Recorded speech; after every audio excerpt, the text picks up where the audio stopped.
महात्मा फुले समता परिषदेच्या माध्यमातून या ठिकाणी आपण सर्वजण महात्मा ज्योतिराव फुले यांची 199वी जयंती साजरी करण्यासाठी एकत्रित आलेलो आहोत. कार्यक्रमाच्या प्रथेला अनुसरून या ठिकाणी अध्यक्षाचं वास्तविक शेवटचं भाषण असतं, परंतु मी सुरुवातीलाच या ठिकाणी थोडं जायचं असल्यामुळं आपणासमोर उभा आहे. याबद्दल आपणा सर्वांची आणि विशेष करून अखिल भारतीय महात्मा फुले समता परिषदेच्या सर्वांचीच ह्या ठिकाणी दिलगिरी व्यक्त करतो. या कार्यक्रमासाठी प्रमुख पाहुणे म्हणून उपस्थित असणारे फलटण नगरपालिकेचे नगराध्यक्ष मान्य श्री शमशेरसिंह नाईक निंबाळकर, प्रमुख वक्ते डॉक्टर प्रभाकर पवार, त्याचप्रमाणे या ठिकाणी प्रमुख अतिथी म्हणून आपण ज्यांना बोलवलेलं आहे त्या सौभाग्यवती लताताई अविनाश करणे, सातारा जिल्हा परिषदेच्या सभापती, या ठिकाणी उपस्थित असलेले श्रीराम सहकारी साखर कारखान्याचे चेअरमन डॉक्टर शेंडे, त्याचप्रमाणे या ठिकाणी दत्तोपंत अण्णा शिंदे उपस्थित आहेत, पंचायत समितीचे सदस्य श्रीयुत अभंग, त्याचप्रमाणे विडणीचे सरपंच श्रीयुत सचिन अभंग, गेल्या अनेक वर्षापासून अत्यंत मन लावून तळमळीने काम करत असणारे ज्येष्ठ सामाजिक कार्यकर्ते दशरथराव फुले या ठिकाणी उपस्थित आहेत. त्याचप्रमाणे आपण वास्तविक उपस्थित या ठिकाणी उपस्थित असणारे आपण सर्व, आणि ज्यांनी हा कार्यक्रम आणि ज्यांचा आपण सुरुवातीला प्रास्ताविकामध्ये प्रास्ताविक म्हणण्यापेक्षा तुमचं प्रमुख वक्ता म्हणून सुद्धा भाषण ठेवलं असतं तरी काही चुकीचं झालं नसतं. ते आमचे डॉक्टर BK यादव सर, अर्थात पवार सर मागं आहेत आणि ते त्यांचाही गाढा अभ्यास या ठिकाणी ह्या सर्वच विषयांवरती आहे. ज्यांना नियुक्ती करण्यात आली ते सगळे आपले नवनिर्वाचित सर्वच समता परिषदेचे अधिकारी पदाधिकारी, ज्यांचा सत्कार करण्यात आला आणि विविध क्षेत्रामध्ये ज्यांनी विशेष अशा प्रकारची कामगिरी केलेली आहे, ते सर्व ज्यांना आपण या ठिकाणी सत्कार ज्यांचा आवर्जून केला, त्या दिनाच्या निमित्त औचित्य साधून सत्कार केला, ते सर्वच आपण उपस्थित असणारे आपण सर्व या ठिकाणी ज्यावेळेला आपण 199वी जयंती महात्मा फुले यांची साजरी करतोय, डॉक्टर साहेब तुम्ही म्हटलं ते अगदी खरं आहे. अजूनही त्यांचे खरेच विचार आपल्यामध्ये रुजले आहेत का रुजले नाहीत असा जर विचार केला तर बंधूबाबांचा खरातासारखा प्रकार झाकूच शकला नसता. हा जो विचार आहे हा विचार एक वेगळ्या प्रकारचा विचार आहे आणि आपण थोडंसं जाणून घेतलं पाहिजे की ज्या वेळेला महात्मा फुलेंनी हा विचार मांडला त्यावेळेचं साल कुठलं होतं, त्यांचा जन्म कधी झाला. 1827च्या दरम्यान 11 एप्रिल 1827 पेशवाई नुकतीच संपलेली होती आणि त्या काळामध्ये जातीवादाचं विषमतेचं एवढं त्या ठिकाणी वातावरण, एवढं प्रचंड वातावरण होतं. आणि पुण्यासारख्या ठिकाणी तर पुणे तर त्याचं माहेरच म्हणायला पाहिजे.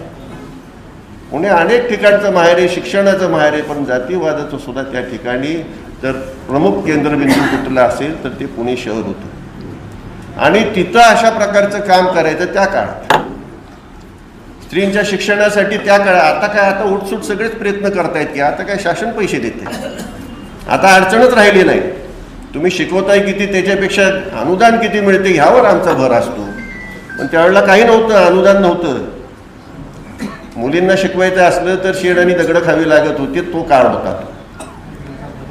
आणि नेमकी विषमता काय होती डॉक्टर साहेब तुम्ही सांगितलं, शिक्षणामुळेही मागं पडलं. अहो शिक्षणापासूनच वंचित ठेवायचं होतं तरच तुम्ही गुलामगिरीत राहायला असता, नाहीतर कसं गुलामगिरीत राहायला असतं. एकदा शिकल्यावर तुम्ही विचार करायला शिकता, तुम्हाला विचारच करून द्यायचा नाही. अशा प्रकारच्या गुलामगिरीतून खऱ्या अर्थाने जर सुटका जर कोणी केली असेल, त्याची सुरुवात कोणी केली असेल तर निश्चित आपल्याला महात्मा फुल्यांचं पहिल्यांदा अग्रक्रमाने नाव त्या ठिकाणी घ्यावंच लागेल.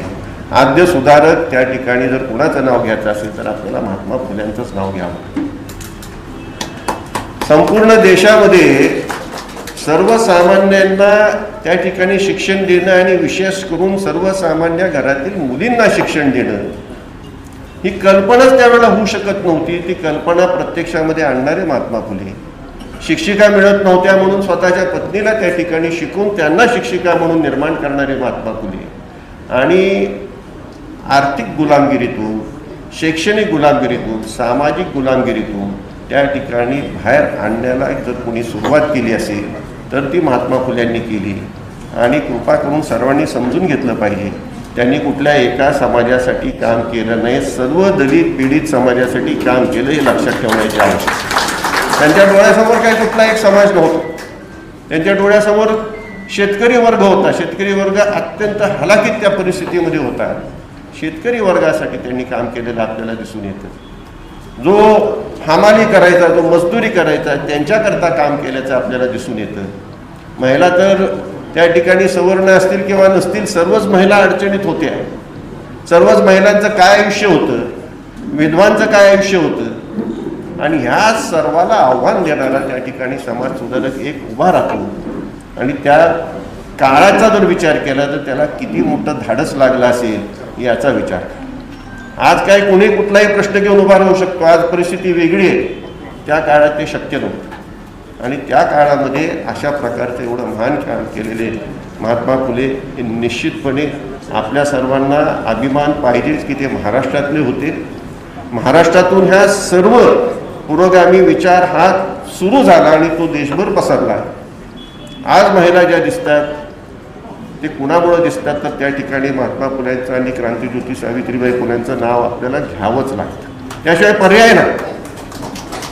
आज या ठिकाणी आपण महिलांचा सत्कार केला, कुणामुळे शक्य नाही. सुरुवात कोणीतरी करावी लागते. ती सुरुवात ज्या परिस्थितीतून केली, ती परिस्थितीची माहिती, त्या परिस्थितीची जाण आपण जर घेतली तर आपल्याला लक्षात येईल की ते अवघड काम आहे होतं. त्यामुळे अशा महामानवाला या ठिकाणी मी मनापासून माझी आदरांजली व्यक्त करतो.